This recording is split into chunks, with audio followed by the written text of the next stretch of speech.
On est parti pour 30 minutes sans pub. Renaud Lavoie s'en vient. Maxime Lapierre s'en vient.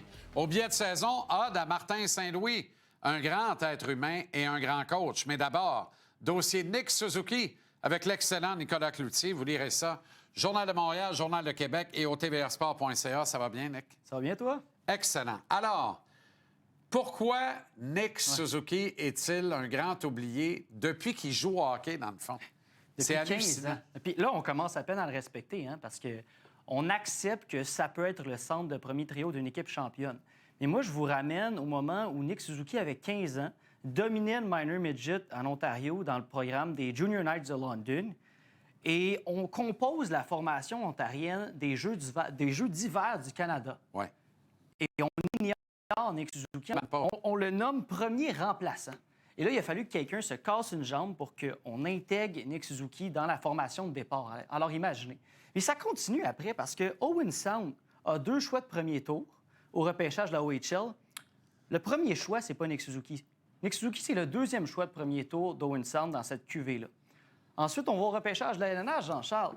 Golden Knights ont repêché 3 fois au premier tour. On a pris Cody Glass, mais ensuite, on a pris Nick Suzuki. Et là, je te ramène... tu es très au fait de cette histoire-là, aux tractations. Avant de prendre Brandstrom. Avant de prendre Brandstrom. Tu sais, on le sait, là, quand tu as plus qu'un choix dans une ronde, c'est immanquable, les gars de hockey jouent au poker avec Exact. le 2e puis le 3e choix.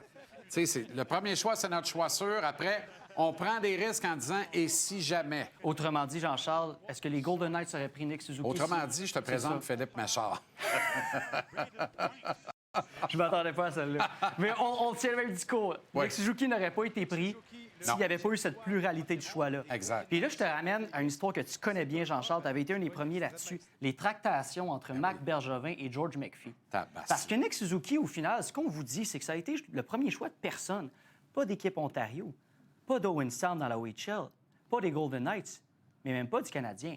Parce que Marc Bergevin avait demandé Cody Glass. Marc Bergevin avait demandé Eric Brandstrom.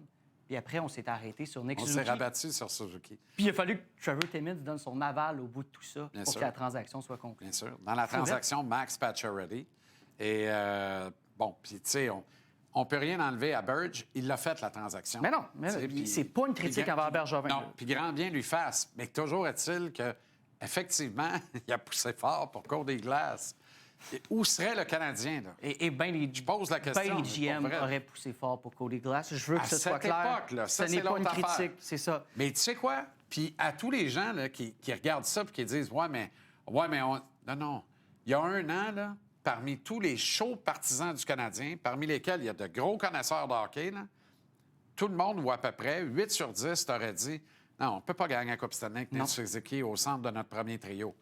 Alors, même chez les partisans les plus farouches de la plus grande organisation de hockey au monde, il y a à démontrer sa valeur. Puis là, il faut encore qu'il le fasse en vue des Jeux olympiques. Là. Absolument. Moi, On n'est pas avancé, Je suis là. pas certain, là, mais Nick Suzuki, c'est l'angle mort dans l'analyse du hockey parce que j'aimerais ça vous montrer un jeu. Il va faire 20 jeux de la sorte, Nick Suzuki, dans un match. Il va suivre le défenseur John Marino. C'est exactement où la sortie de zone s'en va. Incroyable. Tricote, une chance pour Cole Caulfield. Des jeux comme ça, Nick Suzuki va en faire 15 dans un match. À la fin du match, là, vous n'allez jamais vous en souvenir. Mais T'as-tu vu quand il relève la tête, là, sa prise d'information?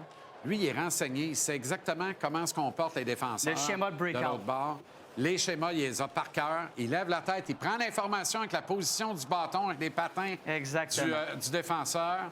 Et whoop, il anticipe à merveille. Marino se jette dans le piège à con, comme si ça n'a pas de bon sens. Est-ce que tu avais relevé ce jeu-là? On s'en souvient pas à la fin du match. Bien, c'est-à-dire que moi, j'aime bien ça. Ben oui. Tu sais, ça me parle. mais Est-ce bon, que moi et toi sommes Non. la moyenne des ours? Non, Pas mais nécessairement. c'est ça, c'est qu'il fait un ensemble de petites choses qui fait qu'un coach dit, moi, Exact. tu peux-tu jouer 40 minutes?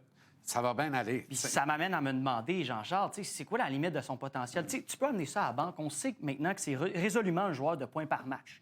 Après, ça va où? Est-ce que Nick Suzuki, c'est le prochain joueur de 100 points ICH? S'il fait ça, Nick Suzuki, c'est un des grands de l'histoire des Canadiens. Parce que 4 joueurs l'ont fait. Il y a eu 10 saisons, mais 4 joueurs l'ont fait dans l'histoire du Canadien.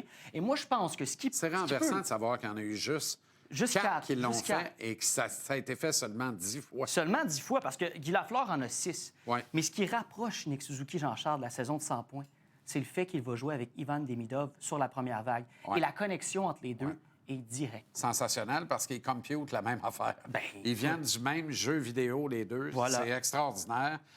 Moi, je lui ai prédit la saison de Vincent D'Anfos, 98. Et rendu là, ça se peut bien, dépendant où on est où, puis tout ça, que ça pousse pour le sang. Il va le faire, c'est sûr. Mais il ne le fera pas chaque année. Non. Tu sais quoi, ça ne sera pas grave. Mais Kucherov ne fait pas 100 points chaque année. Ben non, c'est un gars d'entre 90 et 105 Voilà. points, d'une régularité, un métronome.